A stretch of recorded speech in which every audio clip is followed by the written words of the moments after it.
Si queremos ver esto a manera de gráfico, podríamos indicar lo siguiente.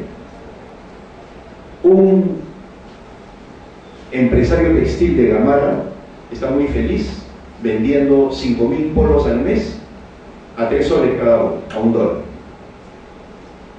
Al mes ganan $5.000. Su utilidad pues será $500. Y está feliz. Sin embargo, un empresario colombiano vende una sola prenda a $5.000. ¿Por qué? Porque el empresario colombiano apostó por el diseño, por la innovación, por la exclusividad, mientras el empresario de Gamarra apuesta por la cantidad, por lo primario, por el costo.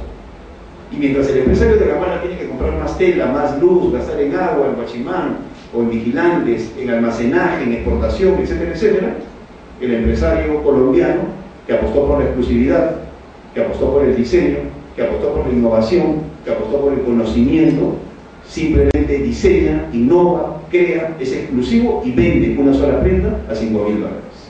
¿Quién gana más? Entonces, es necesario cambiar nuestro patrón de comportamiento para no insistir en procesos vinculados a la cantidad y a la manufactura y empezar a pensar en función de otro tipo de cosas, aquello que tenga que ver con la innovación, con la creación, con el diseño. Igualmente, ese mismo empresario de Gamarra que vende 5.000 polos a $1, comparémoslo con aquel microempresario de Wilson que hace un programita de computación y que lo vende en 100 soles y que para reproducirlo lo único que necesita es copiarlo, sin necesidad de tener que hacer ningún otro tipo de gasto más allá del CD o de copiarlo en un USB. La capacidad de reproducción del conocimiento es mucho menos costosa y más rentable. Es un modelo completamente distinto de lo que significa la capacidad de producción de un elemento tangible, físico. Son cuestiones completamente distintas. Lo segundo es lo rentable, sin embargo lo tenemos descuidado. De allí la importancia de ingresar en el terreno de la innovación. Lo siguiente.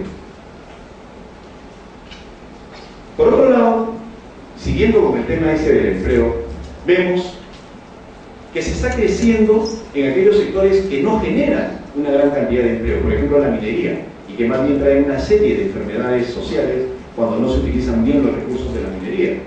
Miremos el caso cajamarquino.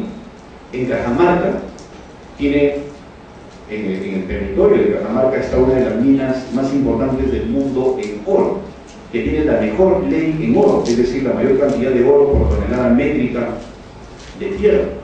Y sin embargo, el hecho de que los mineros, los funcionarios de la mina tengan mucha plata, tengan un excelente sueldo, ha sido una especie de castigo para Cajamarca, donde hay un montón de gente que no trabaja en la mina. ¿Y por qué ha sido un castigo? Porque las tiendas venden más caro a esos señores de las minas. Pero cuando suben el producto, lo suben también para aquel que no trabaja en una mina. Por lo tanto, hay una inflación. Y esa inflación la sufren los más pobres. Entonces el más pobre dice, ¿por qué yo tengo que pagar lo que no gano? Porque no hay una correcta distribución. Y por otro lado, las empresas mineras, a diferencia de otros países, no invierten en educación, no invierten en el cerebro de las personas, no invierten en tener una mejor universidad, no invierten en traer profesores del extranjero para mejorar el capital social y humano de la zona. ¿Y qué tipo de enfermedades sociales traen? Casinos, prostitución, todo lo que genera el dinero que no está bien administrado. Y por otro lado, el sector minero no es un sector que trae una gran cantidad de empleo y que es poco generador de innovación. Por lo tanto, podríamos indicar que el crecimiento del empleo puede ser estacional o episódico, sea que se trate de la minería o de la agricultura. Por ejemplo, es estacional el empleo cuando hablamos de la pesca. Hay momentos en los cuales hay temporada de veda y por lo tanto no hay posibilidades de salir a pescar, lo que está pasando ahorita en Chimbote. Ahí podemos hablar de que el empleo es estacional. Y es episódico cuando es de vez en cuando, que es lo que sucede con los hermanos campesinos que tienen que trabajar solamente en la época de cosecha, cuando estamos hablando de la agroexportación. No tenemos empleos complejos. Un empleo complejo es aquel que exige una gran cantidad de conocimiento, una eficiente dotación de aspectos tecnológicos en la formación del ser humano, de tal forma que nos permita ser competitivos en este mundo globalizado. Y cuando los empleos son poco complejos, cuando no hay una alta carga de tecnología, cuando tenemos que la gran mayoría de empleos están acompañados de la rutina y no de la investigación y el desarrollo, pues simplemente los salarios son bajos, no son unos salarios que deberían representar lo que uno aporta, y la productividad, es decir, el uso eficiente y eficaz de los recursos para lograr una mayor producción, también es baja. La siguiente. ¿Qué tipo de empresas hay y su relación con la innovación? Tenemos en primer lugar a las empresas simplemente innovadoras. Las empresas innovadoras que hay en nuestro país, que se autocalifican como innovadoras en materia de producción, no gastan en investigación más desarrollo más innovación. El I más D más I, que ven ustedes ahí, significa investigación, desarrollo e innovación. La I minúscula representa a la innovación. Por otro lado, la productividad es estable, es decir, no les interesa ser productivos. Lo que están buscando estas empresas que no ingresan en un terreno de una innovación agresiva es simplemente ahorrar costos y van a tener productos de baja calidad.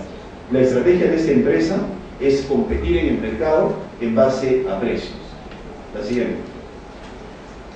Las empresas innovadoras en procesos, y acá hay que hacer una diferencia de las empresas innovadoras simplemente en el ámbito de productos, es que los procesos son aquellos elementos intangibles de una empresa, los métodos, los procedimientos, que nos permiten ser eficaces sin necesidad de hacer grandes cambios en infraestructura.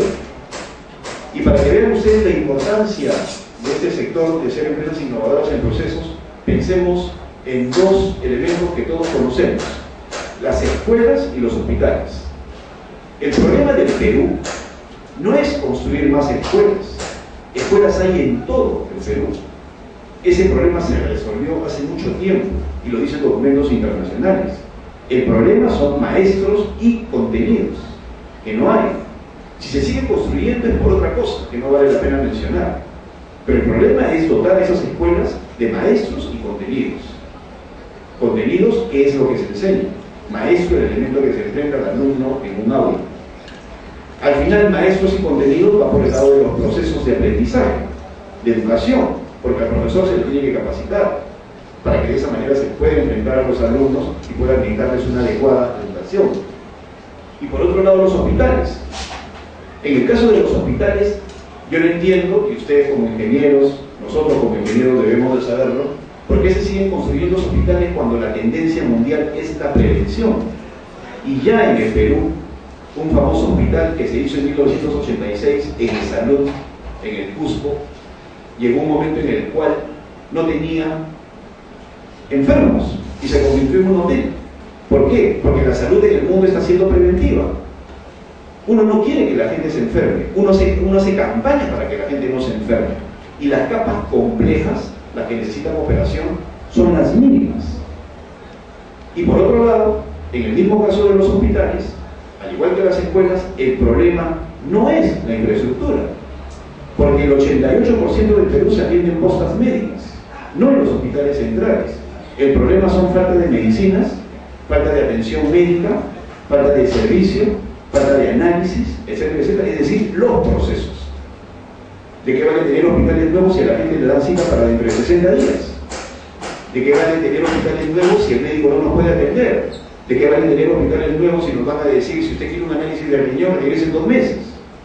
El problema es de otro tipo, no de infraestructura. Y eso va por el lado de los procesos. Sin embargo, hay una epidemia de inauguración de hospitales que al final no soluciona el problema desde ningún punto de vista.